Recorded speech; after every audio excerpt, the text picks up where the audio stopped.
If you enjoyed this story, don't forget to like, subscribe, and hit the notification bell so you never miss the next nightmare. Your feedback means the world to me and truly motivates me to keep creating more chilling tales. I never believed in haunted houses. As a kid, I laughed through horror movies. As an adult, I rolled my eyes at ghost hunters and Ouija boards. But now, I don't laugh. I don't roll my eyes. I keep every mirror in my home covered, and I haven't looked into my reflection in over a year. It started when I took a job renovating an old mansion in upstate New York, just outside a forgotten town called Devlin Creek. I'm a contractor, and the place was a dream job on paper, 6 figures to restore a 19th century estate for some mysterious buyer who insisted on privacy. The instructions were clear: no contact, no questions, just rebuild what was already there. The mansion stood alone in a stretch of dense forest, a relic of a time long gone. Its name, carved into the iron gate, read, Marrow House. It was huge, empty, and cloaked in silence. The kind of place where dust has a sound, and even your footsteps feel like intrusions. The interior was worse than I'd expected. Moldy walls, broken floorboards, shattered windows. But the strangest thing was that every room, every single one, had mirrors. Dozens of them. Cracked, whole, antique, modern. Some were nailed to the walls, others leaned in corners, and one room, the East Wing drawing room, was filled from floor to ceiling with mirrors of all sizes. We called it the reflection room. I asked the crew to start there, but by day 3, half of them refused to enter it. One guy claimed he saw himself blink in the mirror, but his real self didn't. Another said the reflection smiled before he did. I told them it was stress or mold or fumes. But I stopped sleeping well. Every night I stayed at the mansion, I dreamed of being in that room. Alone. Staring into dozens of versions of myself, all watching. Waiting. And sometimes, blinking out of sync. I didn't tell the others. One night, I stayed late to finish sealing some windows. The sun had just dipped behind the trees, and the mansion groaned like it always did after dark. I had to pass by the reflection room to reach the tool shed. The door was open. I swear I didn't open it. Inside, the mirrors shimmered faintly, reflecting just enough of the hallway light to glow. I don't know why I went in.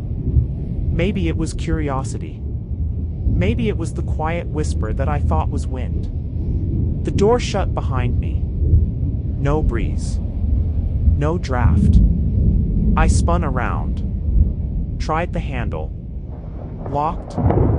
I banged on the door, yelled, cursed. Then I turned. My reflection was still looking at the door. I froze. My reflection slowly turned its head toward me. Not mirrored, it turned the wrong way. My head tilted left. It tilted right. And then it grinned. I backed into a mirror behind me, it shattered, but I didn't fall through. It was like hitting stone. I must have passed out. Because the next thing I remember, I was lying in the hallway, outside the door, bleeding from my shoulder where the glass had cut me. The door was open again. My phone said it was 3:03 a.m. I quit the next morning. But the buyer didn't care. He doubled the offer. Said he'd match it with a bonus if I stayed until the end of the project. I should have walked away. Instead, I stayed. And it got worse. Mirrors started showing up in the places we'd already cleared out. One of my crew took a photo of himself in the reflection room, and when he looked at it later, there were 3 of him in the image, but he swore he was alone. He left and never came back. Another guy vanished during a lunch break. We searched the whole house, the woods, called police.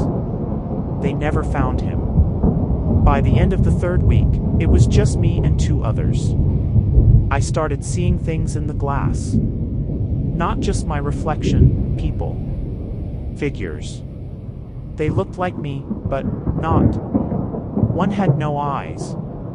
One had a stitched mouth. One was missing his shadow. Sometimes I'd wake up and find mirrors next to my bed, though I was sleeping in a locked room. I smashed them all, but they always came back.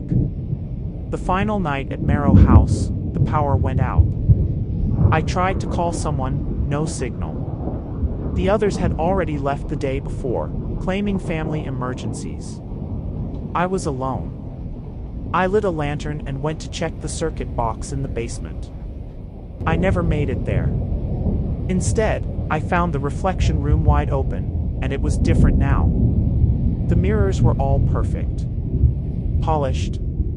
Clean. Not a crack among them. And something was moving inside them. Not my reflection. Dozens of versions of me, standing just beyond the glass.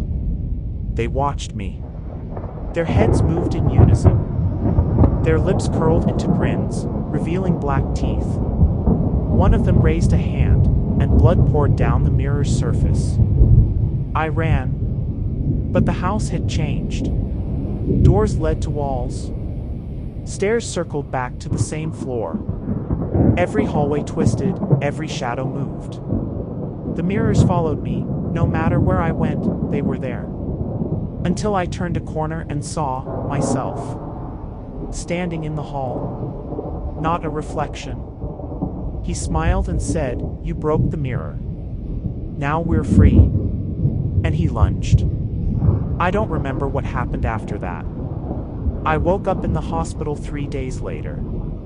They found me on the side of the road, covered in cuts, dehydrated, mumbling about reflections.